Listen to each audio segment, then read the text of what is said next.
Alright, welcome to another unboxing video. So for this video, we are going to be unboxing Milim Nava. Off of that time, I reincarnated as a slime, Tensura, or Tensei slime, or Tensei style slime Kin. So this is a 1/7 scale figure of Milim Nava from Alter. This is my very first Alter figure, so I'm pretty excited to open this box. Now, I got it off of amiami.com. It cost me 19,600 yen, and I bought DHL shipping, which was 5,269 yen. Altogether, it cost 24,869 yen, and that turned out to be $170.43.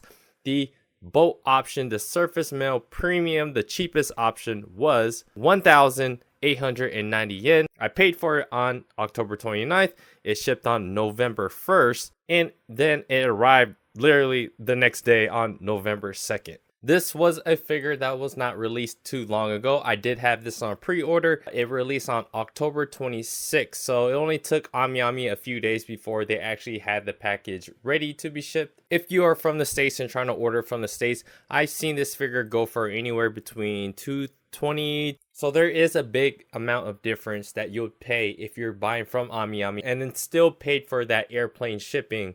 So even if you got the boat shipping, you would save even more money if you are okay with waiting a little bit longer. At the same time, if you wait for the US stores to get it, you're probably going to get it around the same time that your boat shipment will arrive to your house.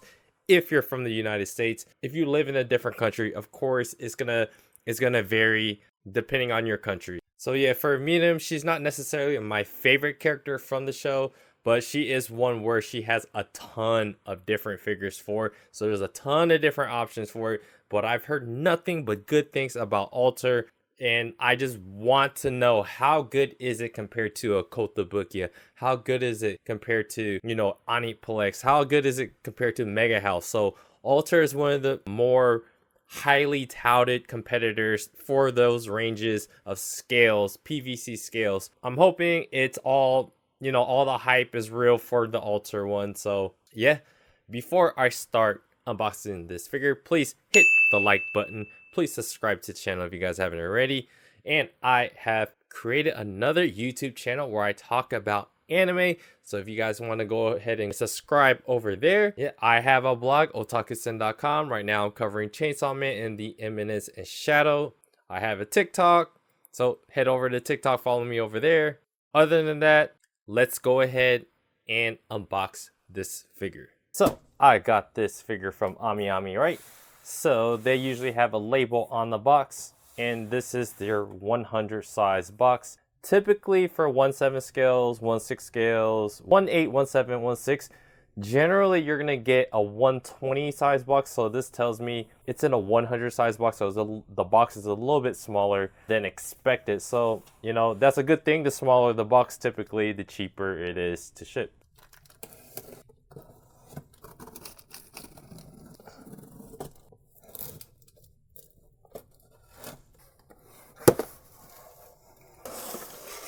At the top of the box, there is an Ami thank you card. As with most Ami packages, they pack it really tightly with a lot of packing paper around the top.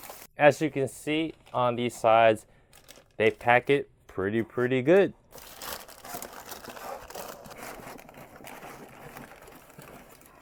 The bottom of the box, it's usually just a very thin layer.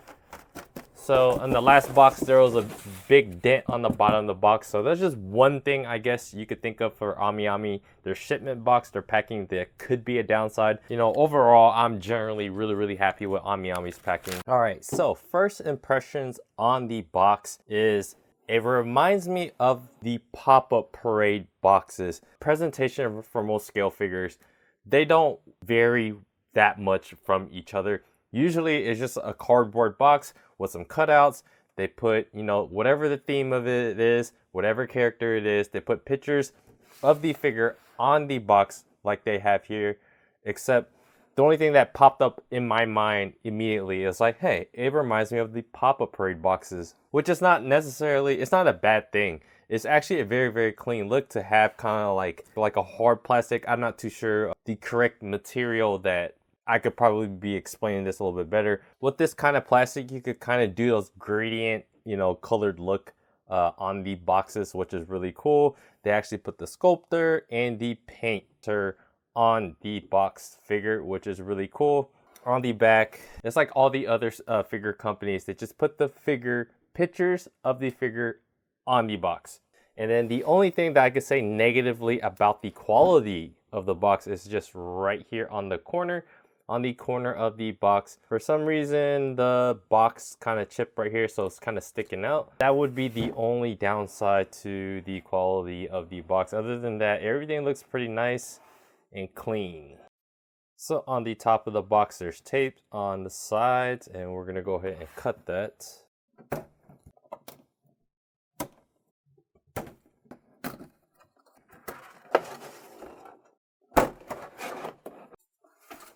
There was the manual at the bottom of the box, and there's nothing special about the inside of the box. For step 1, I guess we're just gonna put the figure onto the base. It feels like just a acrylic base with a little bit of the special effects on the base, and you got the metal pegs in it. A lot of times with these figures, they'll have like these wraps, especially wraps around where there's removable parts. Not just to protect the parts, but protect the hair, the sculpting of the hair. Usually that's pretty fragile. So that's something to take note of. All right, with a little bit of fiddling around, pegs finally fit through the feet. All right, so first step 2, we're gonna take off her head and we're gonna attach her left arm with the slime in it. And it looks like her whole body just comes off.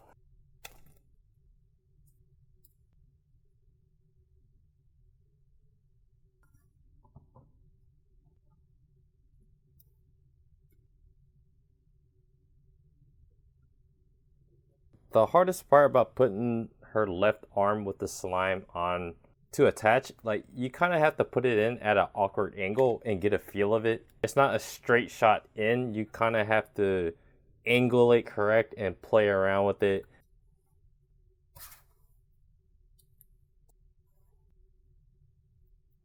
So this right here is Milim with the cape, and you can actually replace this whole part of her body with this and have Milim without the cape on her body. So we're gonna go ahead and remove all the parts on her body, and we're gonna switch it into the capeless part of her body, and then we're just gonna reattach everything onto her.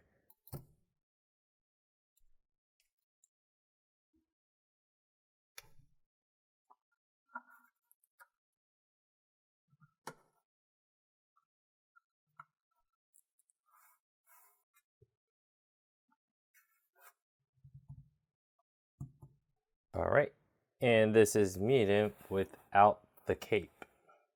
All right, let's talk about this figure.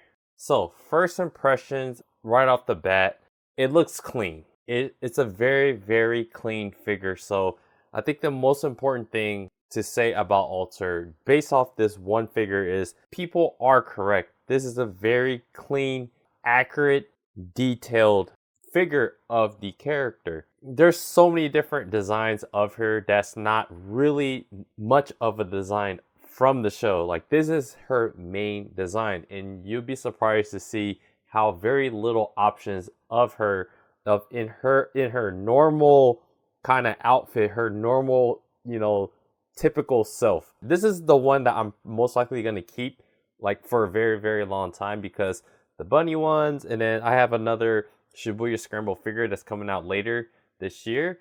I'm probably going to keep this one the most because this is the most accurate version, and that is what I'm looking for a 1/7 scale. Like, she's not that big. So the figure itself, there's 4 different like parts that you could take off. You take off the head, the arms, and then the upper torso. I think that's right. The upper torso. You can actually switch it out and have her be capeless or with a cape. I looked online, I was like, how often does she wear the cape? And I don't think she really wears the cape that often. So I went with the capeless version of her. Regarding like the base though, the base is just an acrylic base with a little bit of the mold of like a little special effect. The inside mold, like you could kind of see through the base, like there's something going on in there that doesn't look good. The biggest complaint, if there was one about this figure, is that part of the base. It's the little green bluish kind of swirly thing. It's the one thing that probably pops off the most about looking at the figure that doesn't look quite like right. But other than that, all the other, if there was paint errors, like maybe there's like a slight smudge above her little yellow circle thing on her leg. There was a little sculpting part of her hair where it was slightly off. And there's some few parts where you have to get pretty intricate with the painting that, like, okay, they didn't paint it all the way, but I could kind of see why it wasn't all the way painted. So overall, guys, my biggest thing is always like price, right? So every time I like get a prize figure, I feel like, you know, I'm getting a deal because I don't really expect that much out of it. And so if it looks halfway decent and it has effects, like I feel pretty good about it.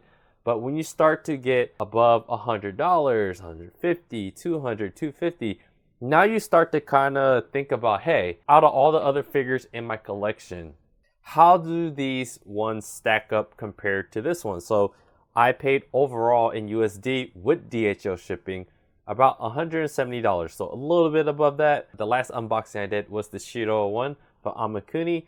I paid around $177 for that, and I felt really good about that one. So for this Alter one, man, if you're paying like $220 and up, I feel like you're paying a little bit too much. Compared to Kotobukiya, I had that one Raphtalia figure and it was a nice base. I kind of like those kind of style of bases, and that was going for about like $160, but I might have, yeah, I actually paid like $174, but if you bought that one from the US, it was like around $160. So I kind of think that one was a better deal in terms of everything that's going on with the figure, the quality, the design of that base was a little bit better than the Alter one. But overall though, besides the little special effect that's on the base, it's the cleanness. Everything is like as close as like perfect as can be. And her face, the design, the pose, the look of her face, like it is Milim. Like it is totally the character. And that's why I pretty much like love this figure. I love this design. I still do, even without the little special effects on the base. Anywhere between 170, even 180, 190. That's probably where my max is. I think above $200, this figure is a little bit overpriced if it's above $200, but below it seems like appropriate. It seems fine. I definitely like this more than the Belfine one, but the Belfine, you know, their price is a lot less than the Alter one. You could switch the upper body and then use the one with her cape, so I'm sure that had to be included in the cost as well. So other than that, I really, really like this figure. I'm gonna get another Alter figure. I'm getting the Demon Slayer Giyu one, the Tomioka figure one. It has that similar kind of special effect like on the base like what Milim has on this one. So I'm kind of wondering and seeing if that one will have the same issue as this one, as it has that kind of little blotch that you could kind of see through the special effects that could be kind of bothersome to people. Yeah, out of everything, that is my biggest concern. That's more of an added effect rather than something that is like the main thing. Sometimes the base can be a very, very big enhancer of the figure. But this one just kind of, it's supposed to just give it a little bit more oomph to the figure. But if you do end up looking at it, you'll notice that little blotch. And that is the biggest part that people might have issues with and that I'm having issues, right? But for $170, that's something that I can accept. So people that paid boat shipping, so surface parcel, surface mail premium, I mean, you're saving another maybe like $20. So maybe you could get this figure for like $150 if you're shipping to the US. So I think that's an even greater deal. Obviously, you pay less, a better deal. But I got this like literally after I paid. It was on a Saturday I paid. It shipped out on a Monday and I got it on a Tuesday. So, you know, I can't really complain. And I am saving like $50 or more by buying from AmiAmi with DHL shipping. So I feel pretty good overall about my money spent on this figure. The biggest takeaways from Alter's 1/7 scale Milim Nava figure is it's clean. It's clean, the sculpting is clean, the painting is clean, the design does what it's supposed to do, and it represents the character as perfectly as possible. The only downside to this figure is the little blotch on the base. That is the takeaway from this figure. Would I recommend an Alter figure? Would I recommend people buy this? And I would say, of course, because typically Alter, if you look at a lot of their figures and their designs, it's more subtle, but it's very accurate to the character. And if this is the quality that we're typically gonna get, and it's gonna be within that $170 range that I paid for this figure, then I feel pretty damn good. But once it starts approaching above 200 bucks, I'm starting to kind of hesitate, unless that figure, the options out there are not as much for that particular character. So that is my takeaway. So yeah, that is pretty much all I have to say about this figure. I like Alter. I hope that my next figure is going to turn out just as good as this, but with the base being a little bit fixed with that little blotch, that see-through blotch that's kind of bothersome. This character specifically has so many options out there. So you guys, whatever floats your boat, you could probably find that kind of figure for you. There's a bunny figure, there's 2 bunny figures. There's even the Prime 1 option out there that recently got released. There's Shibuya Scramble that's coming out later this year. I'm getting the Shibuya Scramble Milim and Rimuru one. So that's most likely going to come by the end of the year, but who knows, it might get delayed. I wanted an accurate depiction of this character, Milim Nava, off of Tensei Slime, and that is what I got. Let me know what you guys think of this figure. Are you guys getting this figure? Do you have it on pre-order? What do you guys think about the price? Because it's always about the price. It's always about the value in my mind. So yeah, do me a favor, guys. Hit the like button, subscribe to the channel. Let me know what you guys think. Check out my blog at otakusen.com. Check out my other anime channel, where I'm going to be focusing heavily on that channel. So go ahead and go over there if you guys want to find out my thoughts about anime. Check out my TikTok. And yeah, that is it. I appreciate you guys, and I'll see you guys on the next video.